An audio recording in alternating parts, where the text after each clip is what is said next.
Hello, my name is Matthew, a master's student from Peking University from Ireland. Today I've come to the Gulo, the most northern point of the Beijing Central Axis, to learn more about this old drum tower. I've heard recently that they're recruiting volunteer drummers to take part in special performances, and I'm here today to see if I can make the cut to be a drummer myself.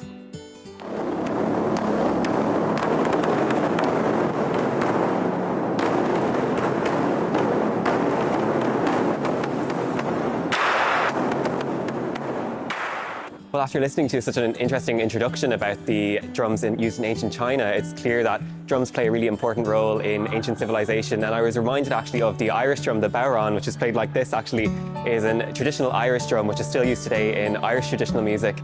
And in ancient Ireland, it was also used to keep everyone on time, to keep everyone working together in harmony. So it's clear that drums, no matter where you are in the world, definitely play an interesting and important role in keeping time, keeping everyone on track. Standing here at the top of the Beijing Drum Tower, we can see straight in the distance Jingshan Park, which was the highest point of the Beijing Central Axis in ancient China. And to the east now we can see the skyscrapers of modern Beijing. So really from here we can see the evolution of Beijing City. Here on the first floor of the Drum Tower you can see pictures taken from 100 years ago of what the Drum Tower used to look like.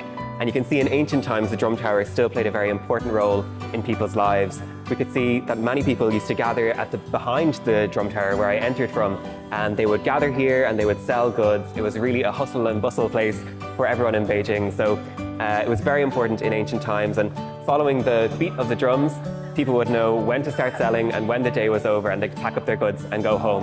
And beside these ancient pictures, you can see that there's many microphones here, and you can actually listen to some of the ancient sounds from what the street like this used to sound like back in ancient China. So here we can see selling tanghulu, an ancient Beijing snack, a traditional snack of Beijing people, and we can listen to what the vendor would have said when he was trying to sell his items.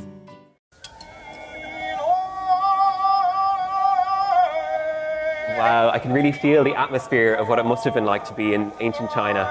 And it really almost reminds me of Peking Opera, if you've ever listened to those performances.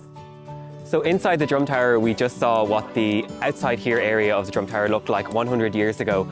But if you look here today, while the purpose has changed, it's no longer an area for selling goods. We can see that there's still so many people here gathering. It's still a meeting point, and we can really just think of this area as a meeting point, I suppose, of ancient China and modern China coming together. People still meet here. You can see people young and old, and they're continuing the traditional sports of ancient China. We can also see someone painting a painting, as well as children playing games and playing music. So it's really a very vibrant area here as well to this day.